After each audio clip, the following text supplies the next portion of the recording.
இயேசு கிறிஸ்துவின் இனிய நாமத்திலே வாழ்த்துக்கள். அன்பானவர்களே, இன்று நாம் பார்க்க இருக்கிற பகுதி பரிசுத்தவானாகிய யாக்கோபு எழுதின 3வது நிருபம், அதிகாரம் 3, ஜேம்ஸ் சாப்டர் 3 verses 1 onwards. கண்களை மூடி ஜெபிக்கலாம். அன்பின் பரம தகப்பனே, அப்பா பிதாவே, எங்களால் மனிதர்களாக எத்தனையோ காரியங்களை செய்ய முடிவதில்லை. ஆனால் கர்த்தாவே, நீர் எங்களோடு கூட இருப்பதின் மூலமாக எதையும் எங்களால் செய்ய முடியும் என்ற நம்பிக்கையை எங்களுக்கு கொடுப்பதற்காக உமக்கு நன்றி ஆண்டவரே. முடியாத ஒன்றை எங்கள் தேவன் கூட இருப்பதனால் எங்களால் செய்து முடிக்க முடியும் என்பதை இந்த நாளிலே எங்களுக்கு தெளிவுபடுத்துவதற்காக நன்றி. அடக்க முடியாததை அடக்கக்கூடியவர் என் தேவன் என்பதை அறிந்து கொள்கிறோம். எங்கள் இயலாமையை உம்முடைய கரத்தில் ஒப்பு கொடுக்கிறோம். பரிசுத்த ஆவியானவரே எங்களோடு பேசுவீராக. இயேசு கிறிஸ்துவின் வல்லமை உள்ள நாமத்தில் கேட்டுக்கொள்கிறோம். ஆமேன், ஆமேன். அன்பானவர்களே, இன்று நாம் பார்க்க இருக்கிற பகுதி ஒரு பிராக்டிக்கல் எக்ஸ்பீரியன்ஸ். நம்முடைய நடைமுறை வாழ்க்கையில நாம் அனுபவிக்க வேண்டிய ஒன்று. யாக்கோபு புத்தகத்தை எடுத்துக்கொண்டாலேயே அந்த யாக்கோபு புத்தகமே நடைமுறை வாழ்க்கையில நாம் என்ன செய்ய வேண்டும் என்பதை தெளிவாக பல முறைகளில பல வகைகளிலே பரிசுத்தவானாகிய யாக்கோபு நமக்கு எடுத்து சொல்லுகிறார். இந்த நாளிலே நாம் பார்க்க இருப்பது யாக்கோபு 3வது அதிகாரம். இந்த அதிகாரத்துக்கு ஒரு தலைப்பு கொடுக்க வேண்டும் என்றால் 2 பகுதியாக இந்த அதிகாரத்தை பிரித்து கொள்ளலாம். முதல் 12 வசனங்கள் டேமிங் தி அன்டேம்டு, அடக்க முடியாத ஒன்றை அடக்குவது. கேட்கும்போது டேமிங்னு நம்ம சொன்னதுமே நம்ம மனசுல ஓடுறது மிருகங்களை யோசிக்கிறோம். உண்மைதான், மிருகங்களை கூட அடக்க முடிகிறது. ஆனால் இந்த ஒரு காரியத்தை நம் உடலிலே காணப்படுகிற நம்மிடத்துல ஒவ்வொருவருக்கும் இருக்கிற ஒரு காரியம் அடக்க முடியாத ஒன்று உங்களுக்கு விளங்கி இருக்கும். நமக்கு எதை குறித்து நான் பேசிக்கொண்டிருக்கிறேன்?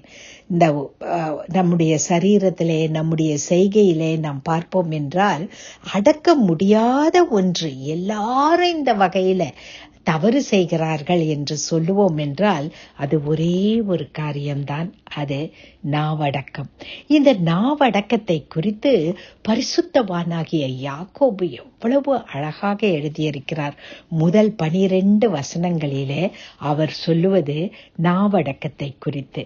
அடுத்து வருகிற 13வது வசனத்திலிருந்து கடைசி வரைக்கும் அவர் சொல்ற கருத்து மெய்ஞானம், தெய்வீக ஞானம், divine wisdom, godly wisdom versus worldly wisdom. உலக ஞானத்திற்கும் தேவன் அருளும் ஞானத்துக்கும் பரலோக ஞானத்துக்கும் இருக்கிற வித்தியாசத்தை குறித்து சொல்லுகிறார்.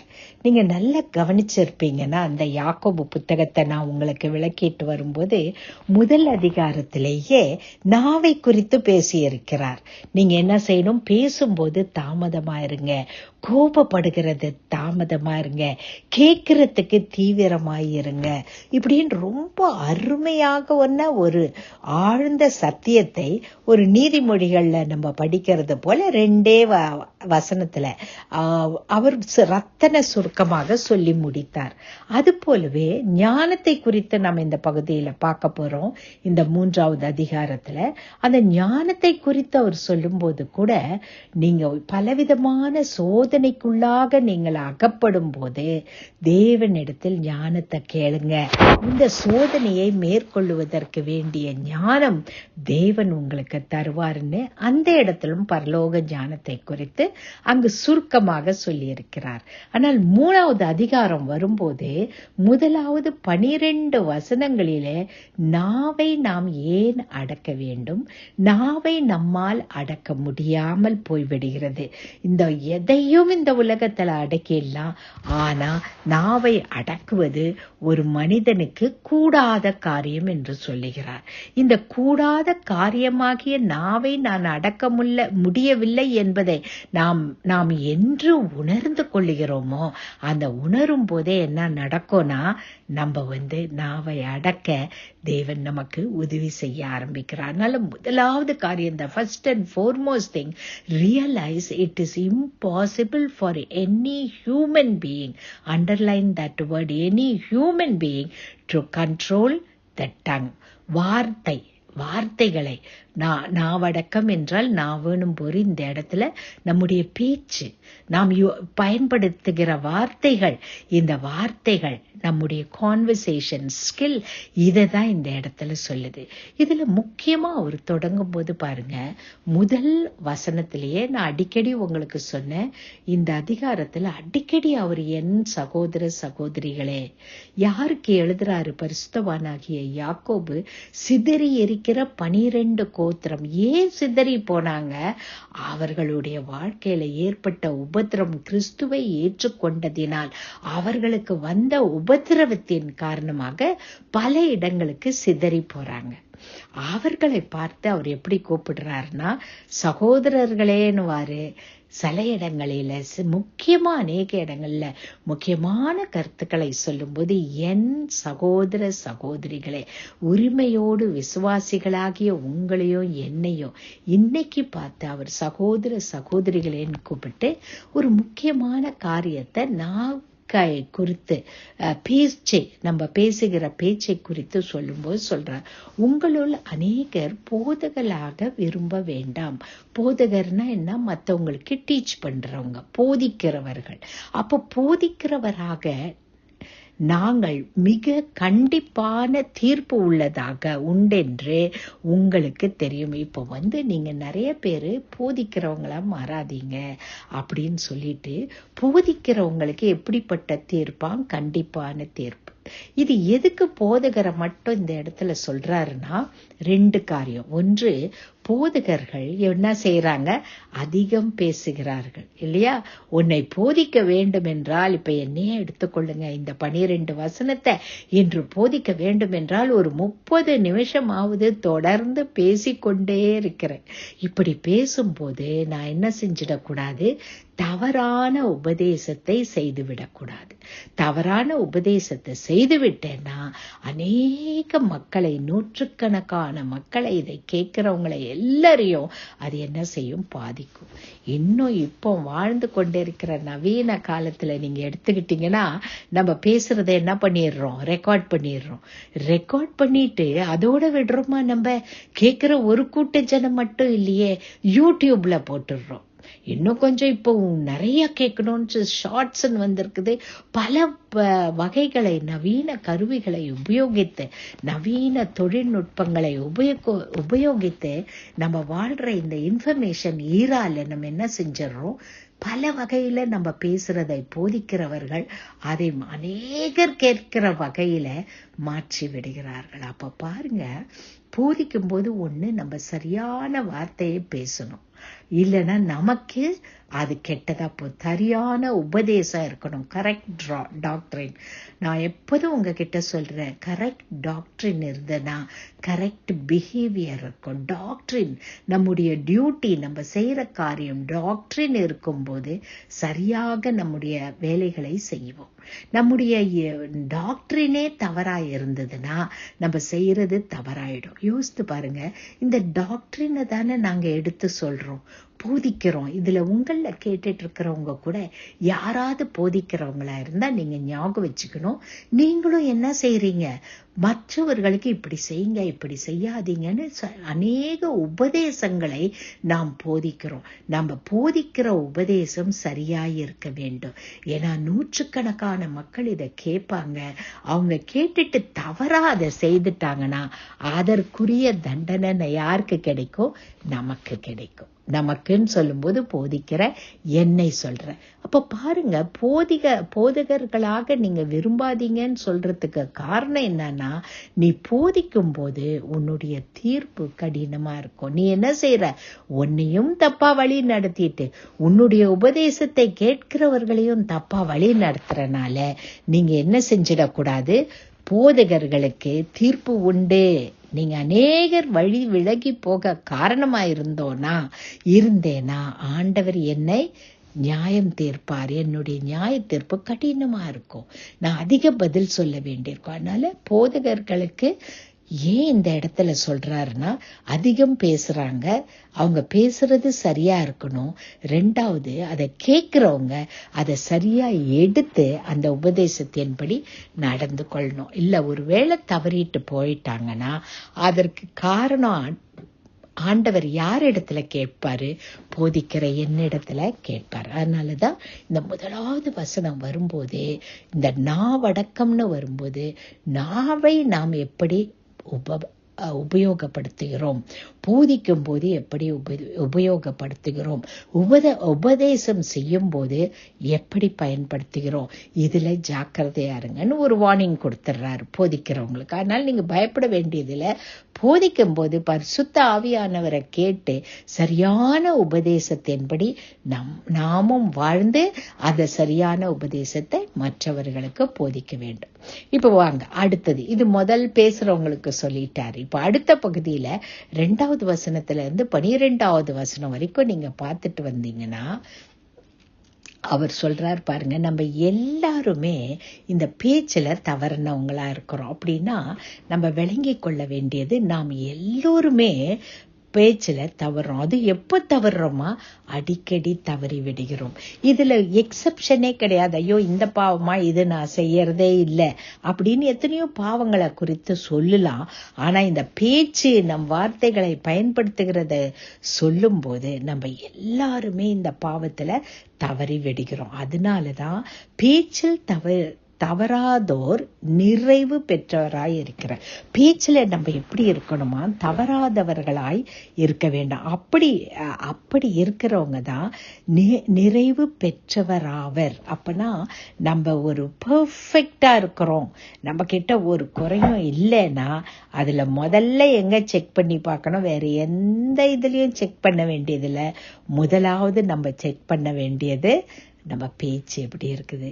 இன்னைக்கே யோசித்து பாருங்க. நீங்க கேட்கிற நேரம் எதுவா இருந்தாலும், அது காலையோ மதியானமோ, நீங்க இதை கேட்டுக்கொண்டு இருக்கும் போது, இதுக்கு முன்னால வரைக்கும் எத்தனை வகையில இந்த பேச்சுல நம்ம தவறி விடுகிறோம். அதனால எல்லாரையுமே இது குறிக்குது. நம்ம ஒவ்வொருத்தரும் நம்மளை அலசி ஆராயணும். தவறுகிறது கூட எப்படியா? அடிக்கடி தவறுகிறோமா. அதனால நம்ம பேசுறதுக்கு வாயை அடக்கி சரியான காரியத்தை நம்ம பேச பழகி கொண்டோம்னா நம்ம எப்படிப்பட்டவங்க? we are a perfect human being.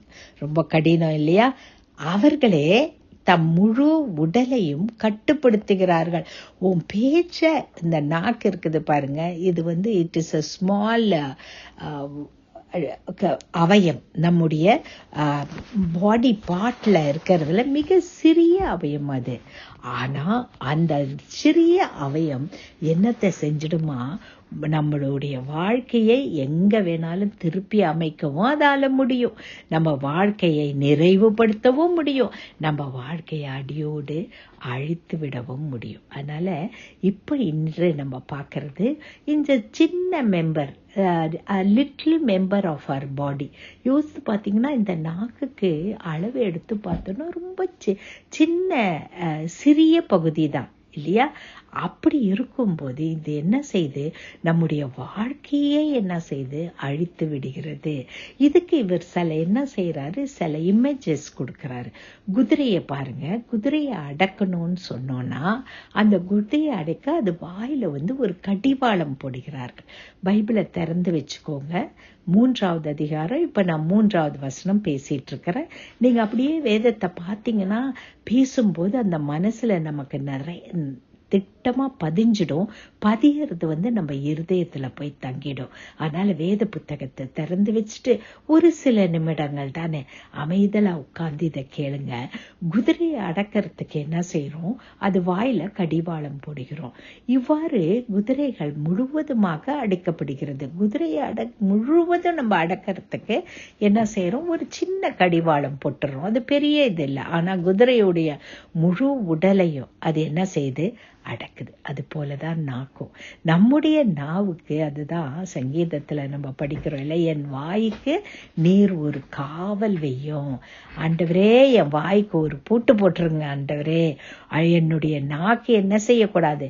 தான் இஷ்டப்படி பேசக்கூடாது. நான் என்ன இஷ்டப்படுறேனோ அதை தான் என் நாக்கு என்ன செய்யணும்? பேசணும்னு சொல்றோம்.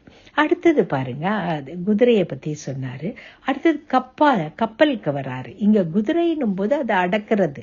அப்ப குதிரையை சரியா அடக்கணும்னா அதன் மூலமா கிடைக்கிற நன்மை என்ன?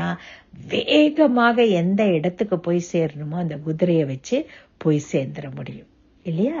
அப்போ பாருங்க, நம்ம வாழ்க்கையில நாக்க அடக்க ஆரம்பிச்சோம்னா நம்ம வாழ்வின் குறிக்கோளை நோக்கி நம்ம வேகமா போறதுக்கு நமக்கு என்ன இருக்குது? எல்லா வாய்ப்புகளும் இருக்கிறது. அடுத்தது பாருங்க, கப்பலுக்கு வரும்போது அவர் சொல்றார், கப்பல்களை பாருங்கள். அந்த கப்பல்ல என்ன இருக்குது? அவை எத்தனை பெரிதாக இருந்தாலும், கப்பல் ரொம்ப பெருசு, ஆனா கடும் காற்று அடிக்கிறப்போ அந்த கப்பலை என்ன செய்யறான்? கப்பல் ஓட்டி சிறிய சுக்கான், உங்களுக்கு தெரியும் நங்கூரம்னு சொல்றோம், சிறிய சுக்கானை கொண்டு அதன் திசையை என்ன செய்யறாரு? திருப்பிடுறார். அன்பானவர்களே, நம்ம வாழ்க்கையில கூட கடினமான சேலஞ்சஸ் வரும்போது நம்ம வார்த்தை சரியா இருக்கோம்னா நம்ம வாழ்க்கை என்ன செய்யலாம்? சரியா திருப்பிடலாம். வார்த்தை மிக மிக முக்கியம். முதல்ல குதிரையில நம்ம என்ன பார்த்தோம்? நம்ம வார்த்தையை அடக்குவதற்கு பார்த்தோம். இந்த இடத்துல பார்க்கும்போது நமக்கு எதிராக பெரிய சேலஞ்ச் வரும்போது எப்படி சிறிய சுக்கான் அந்த கப்பலை திருப்பிடுதோ, அந்த மாலுமி திருப்புறாரோ, அது போல நாம என்ன செய்யலாம்? அழிவை நோக்கி போயிட்டு கொண்டு இருக்கிற வாழ்க்கையை நம்ம வார்த்தையை கொண்டு சரியான வழியில திருப்பி விடலாம். அதனாலதான் 5வது வசனத்துல அவர் சொல்றாரு, மனித நாவும் அதை போல ஒரு சிறிய உறுப்பு தான். நம்ம உடம்புல பார்க்கும்போது கப்பல் எவ்வளவு பெருசா இருக்குது, சுக்கான் சின்னதா இருக்கு. குதிரை எவ்வளவு பெருசா இருக்கு, அதுக்கு போடுற கடிவாளம் சின்னதா இருக்குது. அது போல நம்ம உடல்ல இருக்கிற இந்த உறுப்பு மிக சிறிய ஒரு உறுப்பு, லிட்டில் மெம்பர் ஆஃப் த பாடி இல்லையா? மிக சிறிய உறுப்பு தான். ஆனால் அது பெரிய காரியங்களை சாதிப்பதாக அது பெருமை அடிக்கிறது. அப்பனா நாக்கு என்ன செய்யுது? சின்னதுதான், ஆனா நான் இப்படி செஞ்சிடும், என் கை இப்படி செய்யும், என் கால் இந்த இடத்துக்கு போயிடும், என் மூளை இவ்வளவு இல்லை யோசிக்கும், நான் பெரிய காரியத்தை சாதிப்பேன்ட்டு பெரிய காரியங்களை பேசுது.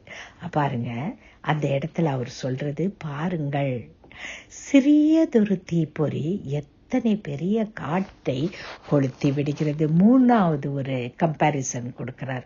ஒரு தீப்பொறியை எடுத்து பாருங்க, ஒரு சின்ன தீப்பொறி தான் ஒரு பெரிய காடையே எரிஞ்சு போது நமக்கு தெரியும் இல்லையா? அது போல நாவும் என்ன செய்யும்? சிறு தீமையை போன்றதாயிருக்கிற பெரிய தீமையை என்ன செஞ்சிருது? கொண்டு வந்துருது. நாவின் வார்த்தையினால எத்தனை பேருடைய வாழ்க்கை நம்ம கொளுத்தி விட்டு இருக்கிறோம். அவர்கள் வாழ்க்கை அழிந்து போவதற்கு காரணமா இருந்திருக்கிறோம். யோசித்து பாருங்க. இப்போ அவர் சொல்றாரு, அதனால நீங்க என்ன செய்யாதீங்க, அந்த சிறிய அந்த அவயத்தை ஒரு தீயை போல பயன்படுத்தாதீங்க. சிறிய தீப்பொறி நம்ம வார்த்தை, சில வார்த்தைங்க, ஒரு 2 லைன் தானே சொன்னேன், நான் ஒரே வார்த்தை தானே சொன்னேன், ஒரு காரியத்துக்கா இவ்வளவு கஷ்டம் வரும்? ஆமா, வார்த்தைக்கு அவ்வளவு வலிமை இருக்கிறது. உலகின் உருவே அது.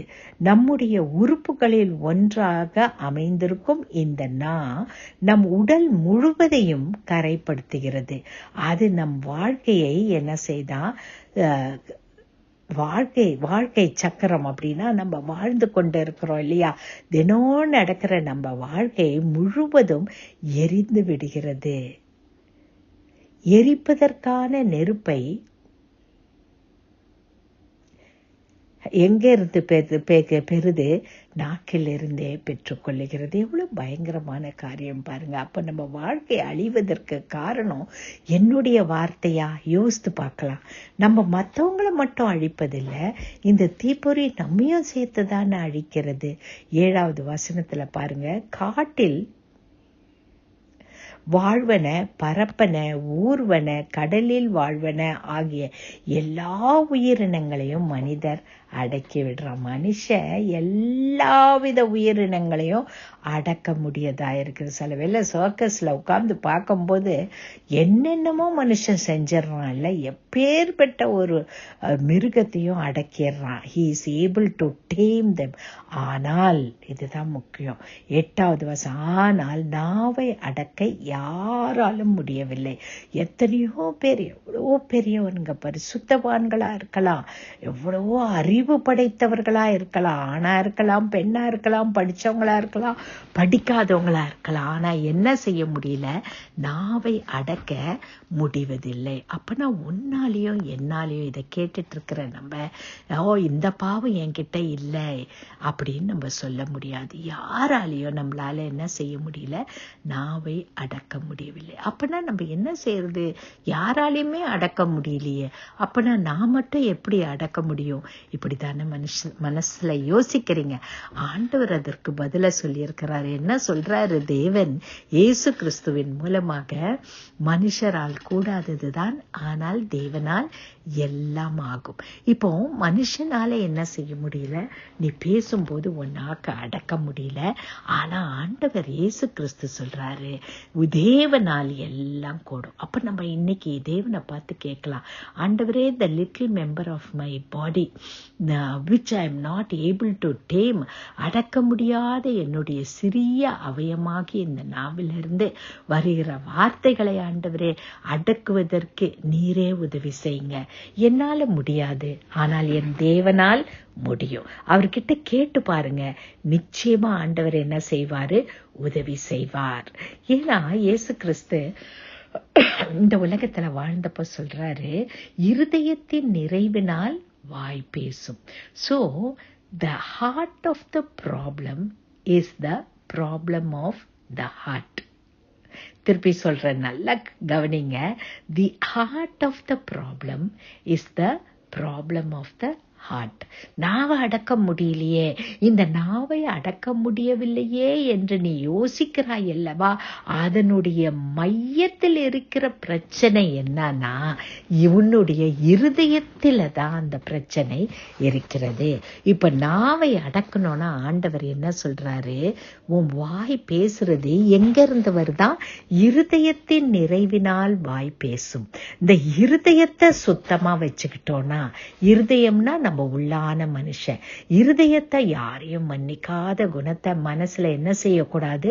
வளர்க்க கூடாது. அதனால்தான் ஆண்டவர் சொல்றாரு, நீங்க கோபம் கொண்டாலும் பாவம் செய்யாதிருங்கள். நீங்க கோபப்படுறீங்க, ஆனா பாவம் செய்யாதீங்க. உங்களுக்கு விரோதமா மத்தவங்க செய்யறதை யோசிக்கும் போது உங்களுக்கு கோபம் வருது, ஆனா பாவம் செய்யாதீங்க. பாவம் செய்யாதீங்கன்னா சீக்கிரமா நம்ம என்ன செய்யணும்? சரி, அவங்க செஞ்சுட்டாங்களா, மன்னிப்பு கேட்கிறாங்களோ மன்னிப்பு கேட்கலையோ, மன்னிக்க பழகிக்கோங்க. அவங்கள மன்னிக்கும் போது நம்முடைய இருதயம் எப்படி இருக்குது? சுத்தமாய் விடுகிறது. இது மன்னிக்கிறதுக்கு பெரிய உதவியாய் நம்ம இருக்கிறது. என்னன்னா, ஏதோ நமக்கு தீங்கு செய்யறாங்கன்னு வச்சுக்கோங்க, அவங்க ஒரு காலத்துல நமக்கு நன்மை செய்திருக்கலாம் இல்லையா? ஆனா நீங்க சொல்லலாம், ஐயோ நான் செய்த நன்மையெல்லாம் நான் இப்ப மறந்துடுவேன், அந்த அவங்க செய்யற தீங்கு அவ்வளவு பெருசா இருக்குதுன்ட்டு. நம்ம எவ்வளவாக அதற்கு பதில் கொடுத்தாலும் விமர்சனம் செய்தாலும் அந்த மற்றவர்களை குறித்து நாம் வைக்கிற வைராக்கியம், மன்னியாத குணம் நம்மை தான் பாதிக்கிறது. நான் அடிக்கடி சொல்லுவேன், மன்னிக்கிறது நமக்கு it is a blessing for us. அதனால யாரு என்ன செஞ்சிருந்தாலும் irrespective of anything, try to forgive them. எல்லாரையும் மன்னிக்க பழகி கொள்ளுங்க. எவ்வளவு தூரத்துக்கு அந்த மன்னிக்க பழகிட்டோமோ இருதயம் சுத்தமா இருக்குமா? அப்புறம் இருதயத்துல வேண்டாத பொறாமை, வஞ்சகம் இதெல்லாம் வைக்கவே வேண்டாம். ஏன்னா நம்மை உயர்த்துகிறவர் ஆண்டவர். நம்முடைய உயர்வை ஒத்தரும் தடுக்க முடியாது. அதனால நீங்க என்ன செய்யுங்க, பயப்படாம ஆண்டவரே நான் என்னுடைய இருதயத்தை எப்படி வச்சுக்கிறேன்? சுத்தமா வச்சுக்கிறேன். என் இருதயத்தை நான் சுத்தமா வைத்துக் கொள்ளும் போது என்னால என்ன செய்ய முடியும்? என்னுடைய நாவை அடக்க முடியும். ஆனா மனுஷரால் முடியாது. ஆனால் தேவன் என்ன எனக்கு சொல்லி இருக்கிறாரு? இருதயத்தை சுத்தமா வைத்துக்கொள். இருதயத்துல எந்த வைராக்கியமோ எந்த வேண்டாத காரியத்தையும் வளர்க்காதே. அப்ப இருதயத்துல அது இல்லைன்னா நாவும் நல்ல காரியத்தை பேசும். இன்னொன்னு சொல்லித்தரேன் பாருங்க. இருதயத்துல நல்ல காரியங்களை நிறைத்து கொள்ளுங்க. வேண்டாத காரியங்கள் வெளியே போகணும்னா நல்லவை உள்ள வரணும். நிறைவானது வரும்போது குறைவானது ஒடிந்து போ. நிறைவானது என்ன? அன்பு. எல்லாவற்றை காட்டிலும் நிறைவாய் காணப்படுகிறது அன்பு. irrespective of anything what they have done, அவங்க என்ன செஞ்சாங்களோ அதை வைக்காம எல்லாரிடத்திலும் அன்பை வளர்த்து கொள்ள பழகி கொள்ளுங்க. இயேசு கிறிஸ்து அப்படி செய்தாரே. உன்னையும் என்னையும் அவர் நம்ம செய்த துரோகத்தை நினைச்சிருந்தா நீயும் நானும் தவறு செய்யும் போது நமக்காக சிலுவையில் அவர் என்ன செஞ்சிருக்க முடியாது? மரித்திருக்க முடியாது. அதனால அவரையே பார்த்துட்டு நம்ம இருதயத்தை என்ன செய்யலாம்? சுத்தமாய் வைத்துக் கொள்ளலாம். இருதயத்தை அன்பினால நிரப்பலாம். அதனால பாருங்க, ஆனால் நாவை அடக்க ஒருவராலும் முடிவதில்லை. அது கட்டுப்படுத்த முடியாத அளவுக்கு அது கொடியதாய் இருக்கிறது. நாவு என்ன செய்து? கட்டுப்படுத்த முடியாததாய் கொடியதாய் இருக்குது. சாவை விளைவிக்கும் நஞ்சு நிறைந்தது. இந்த சாவு யாருக்கு வருது? நமக்கே வந்துருதுங்க. நிறைய நெகட்டிவ் தாட்டை மனசுல போட்டு பாருங்க. ஏன் தான் இந்த உலகத்துல வாழ்றோமோன்னு அப்படியே நம்ம நொந்து போயிடுவோம். மற்றவர்கள் சொல்ற நெகட்டிவ் தாட்டும் நம்ம இருதயத்துல போகக்கூடாது. நம்ம நெகட்டிவ் தாட்டை போகக்கூடாது. பாசிட்டிவா யோசிக்கணும்னா நான் கடைபிடிக்கிறது வேதத்தை நல்லா படிங்க. படிச்சத மனசுக்கு கொண்டு வந்துட்டு ஆண்டவரோட பேசுங்க. உங்களை அறியாத ஒரு சக்தி, பரிசுத்த ஆவியானவரின் சக்தி நம்முடைய இருதயத்தை என்ன செய்யும்? நிறைக்கும். அப்படி நிறைக்கும் போது மனுஷனால் முடியாதது தேவனால் முடியும். இது என்ன செய்து? சாவை விளைவிக்கும். அதனாலதான் நீதிமொழிகள்ல பாக்குறோம், நம்ம 18:21 உங்களுக்கு தெரியும். நாவில என்ன இருக்கிறது? ஜீவனும் இருக்கிறது, சாவும் இருக்குது. நல்லதும் காணப்படுது, கெட்டதும் காணப்படுது. அப்படின்னா என்ன அர்த்தம்? நீ பேசுற வார்த்தையில நல்லதையும் பேசலாம், கெட்டதையும் பேசலாம். நல்லதை நீ பேசும் போது உன்னுடைய இருதயத்திலிருந்து புறப்படுகிற வார்த்தை நல்ல வார்த்தைகளாக இருக்கும். தந்தையாம் ஆண்டவரை போற்றுவது அதுவே. நம்ம நாக்கு என்ன செய்து? நம்முடைய தேவனை போற்றுகிறது. ஆனா அதோட நம்ம நின்னுடுறோமா? நம்ம நாக்கு தேவனை போற்றுகிறதோட நம்ம நிக்கிறது இல்லையே. அந்த நாவு மனுஷரை என்ன செஞ்சிருது? தவறா சொல்லவும் ஆரம்பிக்குது. இதுக்குதான் அவர் ஒரு அழகான எடுத்துக்காட்டு சொல்றாரு. தேவனை போற்றுகிறாயே, நீ தேவனை போற்ற உன்னுடைய வாயே மனுஷரை என்ன செய்யக்கூடாது? தூற்றக்கூடாது. ஏன்னா போற்றுவதும் தூற்றுதலும் ஒரே வாயிலிருந்து வருகிறதே. அப்போ திருப்பி சொல்றாரு பாருங்க, என் சகோதரர்களே, என் சகோதரிகளே, தண்ணீருக்குள்ள ஒவ்வொரு நீரும் நல்ல தண்ணீரும் ஒரே இடத்துல இருக்குமா? இருக்காதே. மரத்துல எடுத்து பார்த்தீங்கன்னா அத்தி மரம் என்ன செய்யாது? ஒலிவ மரத்தை பழத்தை கொடுக்காதே. இப்படி மரங்கள் இயற்கையெல்லாம் ஒழுங்கா நடக்கும் போது, ஒரு தண்ணி சுரக்கும் போது உப்பு தண்ணியும் நல்ல தண்ணியும் ஒன்னா வருது இல்ல. ஒரு மரத்துல இருந்து ஒரே பழங்க தான் வெளியே வருது. அதுல இருந்து ஒரே மரம் வித்தியாசமான பழங்களை கொடுக்கறது இல்ல. என் நண்பர்களே, அத்தி மரம் ஒழிவ பழங்களையும் திராட்சை செடி அத்தி பழங்களையும் என்ன செய்து கொடுக்காதே. அப்படி இருக்கும் போது நீங்க தண்ணீரும் இயற்கை இப்படி நடக்கும் போது நீங்க மட்டும் ஏன் இப்படி நடந்துக்கிறீங்க? அதனால தேவனை போற்றுகிறாய் என்றால் நீ மனுஷரை என்ன செய்யக்கூடாது? இகழ்ந்து பேசக்கூடாது. நாக்கு என்னெல்லாம் செய்யுது பார்த்தீங்களா? சின்ன அவயம், it's a little member of our body, untamed. அது அடக்க முடியாத ஒன்று, மனிதனால் கூடாததுதான். கவலைப்படாதீங்க, ஆண்டவரை நோக்கி கேளுங்க. ஆண்டவரே, மனுஷனால கூடாதுதான், உம்மால் கூடும். எப்படின்னா, நம்ம பேசிட்டு இருக்கும் போதே காலையில எந்திரிச்சதும் ஒரு ஜெபம் பண்ணிக்கோங்க. ஆண்டவரே, இந்த நாள் முழுவதும் வேண்டாத வார்த்தைகள் என்ன வாயில இருந்து வர வேண்டாம் சுவாமி. தவறான காரியங்களை நான் என்ன செஞ்சிடக்கூடாது, உபதேசம் செய்யக்கூடாது ஆண்டவரே அப்படின்னு ஜெபம் பண்ணிட்டு வாழ்க்கையை தொடங்கலாம். ஒருவேளை அந்த வாழ்க்கையில அந்த நாள்ல நம்ம பேசும்போது ஒருவேளை தவறு எதையாவது பேசிட்டு இருப்போம். அந்த மிடில் அது பேசிட்டு இருக்கும் போதே நமக்கு ஆண்டவர் ஞாபகப்படுத்திடுவாரு, இதை பேசாதேன்னு. நம்ம உடனே என்ன செய்யணும் தெரியுமா?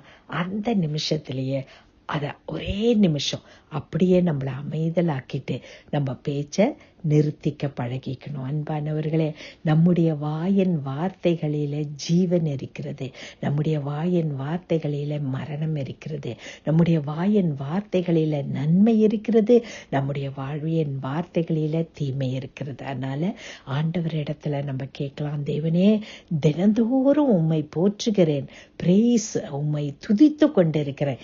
இந்த வாயில யாரை பத்தியும் நான் என்ன செஞ்சிடக்கூடாது, தவறா பேசிடக்கூடாது ஆண்டவரே. யாரையும் நொந்து போகிற வகையில, அவர்களை அழிக்கிற வகையில, ஒரு நெருப்பை போல அவங்க வாழ்க்கையை அழிக்கிற வகையில, ஒரு சின்ன தீப்பொறியை போல என்னுடைய பேச்சு இருக்க வேண்டான்ட்டு ஆண்டவர் இடத்துல கேட்கலாமா? அன்பானவர்களே, நம்ம எத்தனையோ முறை நான் ட்ரை பண்ணி இருக்கிறேன் என் சொந்த பலத்துல. இன்னைக்கு ரொம்ப பேசக்கூடாது, இன்னைக்கு கோவப்படக்கூடாது, வேண்டாத வார்த்தை வரக்கூடாதுன்ற. ஆனா முடியவே முடியாது. ஆனா இது முடியக்கூடியதற்கு ரெண்டு வழி. ஒன்று, தேவனால் முடியும். தேவன் எப்படி நமக்கு அதை சாதிக்க செய்வார் என்றால், நம்முடைய இருதயத்தை சுத்தமாக வைத்துக் கொள்ள நாம் பழக வேண்டும். இருதயம் சரியா இருந்தா, இருதயம் நிறைவுபடும் போது அந்த இருதயத்திலிருந்து வர வார்த்தை அன்பான வார்த்தையா இருக்கும். அது கனிவான வார்த்தையா இருக்கும். இததான் இயேசு கிறிஸ்துவின் வாழ்க்கையில நம்ம பார்க்கிறோம். பாவத்துல பிடிப்பட்டவங்களெல்லாம் கூட்டிட்டு வந்தா கூட ஆண்டவருடைய நியாய தீர்ப்பு அவர்களை என்ன செய்யாது, குற்றப்படுத்துகிறதா இல்லாமல் திருத்தக்கூடியதா இருக்கும். He never condemns, he always corrects. அவங்கள இப்படி செஞ்சியேன்னு அவங்கள குற்ற மனசாட்சியை ஏற்படுத்தாமல் அவர்கள் மனம் திரும்புவதற்கு வழிகாட்டும். கண்களை மூடி ஜெபிக்கலாம். எங்கள் அன்பின் பரம தகப்பனே, இந்த நாக்கை குறித்து எவ்வளோ காரியங்களை கேட்கிறோம். நாங்க கேட்டதெல்லாம் எங்களுக்கு தெரியும் சுவாமி. கப்பலை போல திசை திருப்புவதும் நாக்கு தான், குதிரையின் கடிவாளத்தை போல அடக்குவதும், எங்க வாழ்க்கையை அடக்கி ஆழ்வதும் இந்த நாக்கு தான் ஆண்டவரே. அந்த தீப்பொறிய போல மற்றவர்களுடைய வாழ்க்கையை அப்படியே கொளுத்தி போடுவதோ, எங்கள் வாழ்க்கையே நாங்கள் கொளுத்தி கொள்வதோ இந்த நாக்கின் மூலமாக தான் ஆண்டவரே. இந்த நாக்கு இன்னையில இருந்தப்பா நான் இஷ்டப்படுகிறபடி, தான் இஷ்டப்படுகிறபடி பேசாமல், என்னால் என்னை ஆளுகை செய்கிற என் தேவன் என்ன விரும்புகிறாரோ அதை பேசத்தக்கதாக நாவை ஆண்டவரே நாங்கள் அடக்கக்கூடிய அந்த வலிமையை பரிசுத்த ஆவியானவர் மூலமாக நீர் எங்களுக்கு தருவதற்காக நன்றி கர்த்தாவே, நன்றி ஆண்டவரே. இதை கேட்டுக்கொண்டிருக்கிற எத்தனையோ பேர் கண்ணீரோடு, ஆண்டவரே என்னால அடக்க முடியலையேன்னு அவங்க யோசிக்கிறாங்களே, அவங்க இருதயத்துல படுகிற துக்கத்தை நீர் பார்க்கிறீரே பரிசுத்த ஆவியானவரே. எங்கள் தேவனே இயேசு கிறிஸ்துவே, நீர் கற்றுக் கொடுத்த அந்த வார்த்தையின்படி எங்கள் இருதயத்தை சுத்தமாக வைத்து எங்கள் நாவின் மூலமாக பிறர் வாழ்க்கையை கட்டி எழுப்ப, எங்கள் வாழ்க்கையை கட்டி எழுப்ப தேவன் உதவி செய்வீராக. இயேசு கிறிஸ்துவின் வல்லமை உள்ள நாமத்தில் கேட்டுக்கொள்கிறோம் பிதாவே. ஆமேன், ஆமேன்.